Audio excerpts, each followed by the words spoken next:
पाकिस्तान में एक नया राग आलापा जा रहा है।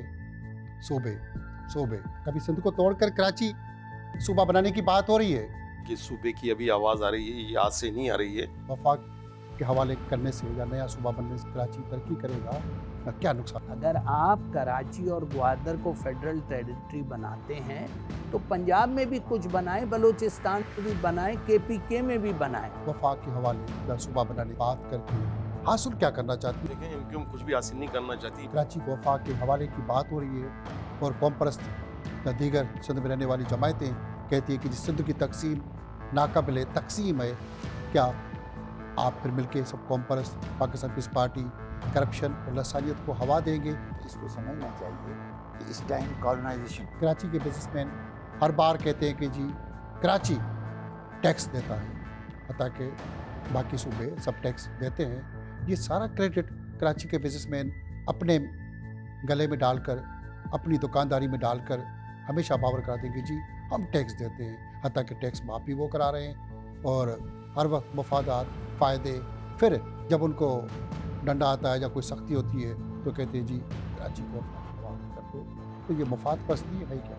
आप कराची के बिजनेसमैन के पीछे पड़ गए हाथ धो के। चलो बात मान ली कि कल सूबा बन गया या वफाक के हवाले कराची कर दिया, तो फिर क्या कराची के अंदर जैसे MQM इल्ज़ाम लगाती है कि जी लसानियत इस पार्टी सिंधी का नारा लगा के उनका CM, तो फिर कल मुहाजिर या और कोई CM बनता है वो खुद लसानियत नहीं होगी? कोई महाजिर अगर वज़ीर बनते तो महाजिर को यहाँ से कमा के कोई बाहर थोड़ी लेके जा रहा। आग की तपिश है, इसमें सबका नुकसान है, खुदा ना करे ऐसा हो। सिंध कार्ड पाकिस्तान पीस पार्टी दीगर जमायतें या कौम परस्त लगाकर इस्तेमाल क्यों कर रहे हैं? साड़ी और MQM की पुरानी रिलेशनशिप है। कराची के बिजनेसमैन अक्सर दुबई, कनाडा, लंदन, बरतानिया, अमेरिका अपना माल यहाँ से कमा कर ले जाते हैं, वहाँ कारोबार, बच्चे सबके ज़्यादातर वहीं। क्या पाकिस्तान के अंदर या अपने शहर के अंदर एतमाद उनका नहीं रहा? आपको मौके फराहम करें ना कि वो वहाँ से कमा के वापस लौट आए। और गैर मकामी दीगर ममालिक के लोगों का भी एक रश बढ़ चुका है, क्या उनको वापस करने के लिए भी कोई हकमत अमली है? जो कराची पे सारा इकानमी प्रेशर पड़ चुका है। ये कहते हैं कि कराची को सबसे निकाल दिया जाए तो ये बड़ी हिमाकत वाली बात होगी। कराची को मौजूदा हुकूमत ने मोहजदोड़ बना दिया, खंडर बना दिया। क्या बाकी सिंध के शहर नवाब शाह, लाड़काना, दादू, सांगड़, पेरस बन चुके हैं? तबाही और बर्बादी है पूरी सिंध।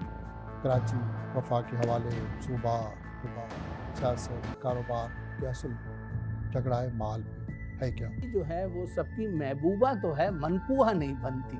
मैंने ये कब कहा कि कारोबारी चोर नहीं है? ये सेठ है कराची को वफाक के हवाले करने के पीछे है। कदम कदम पे पैसे देने पड़ते हैं। यहाँ कब्र बगैर पैसों के नहीं मिलती है। MQM को सूबा भी मिल जाता है कराची। जब आपस की लड़ाई से उसकी जान नहीं छूट रही, सूबा कैसे चलेगी? इस तरफ से कोई मुतालबा नहीं है सूबे का। ये आवाज़ अगर उठती है तो इस आवाज़ को दबा दिया जाए ना। तो ये आगे हमें संभालेंगे, इन्होंने हमेशा नहीं संभाला। सिंध की धरती से नहीं जुड़े, ठीक है। हम तो इसी इंतजार में थे कि वो आ रहे हैं, जिनके शेर हमने सुने कि सुनो साकना ने खाके हस्ती निदा के आ रही है आसमां से, कि आज़ादी का एक लम्हा है बेहतर गुलामी की हयात जावेदा से। ये उर्दू यहाँ पर 300 साल पहले मौजूद थी या नहीं थी, या 47 में आई है? सचल कहता है शार खास से उलझे शऊर आम से उलझे। ये जो एलीट क्लास की सोच में उससे भी उलझा और जो आम आदमी की जो सोच में उससे शार खास से उलझे शऊर आम से मिलझे। हमारा मसलक के परवाज किस किस दाम से उलझे, हमारे लिए क्या क्या दाम फैलाए गए, हम उससे उलझते और निकलते गए। सबा जब जुल्फ़े जाना का पयाम मुश्किल आई, कभी हम कुफर से उलझे कभी इस्लाम से उलझे।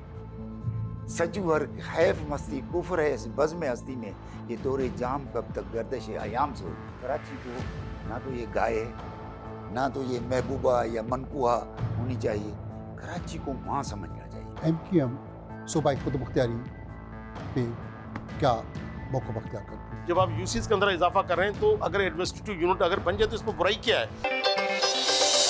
देखिए प्रोग्राम खरी बात हमीद भुट्टो के साथ इतवार की रात 11:03 पर सिर्फ GTV पर।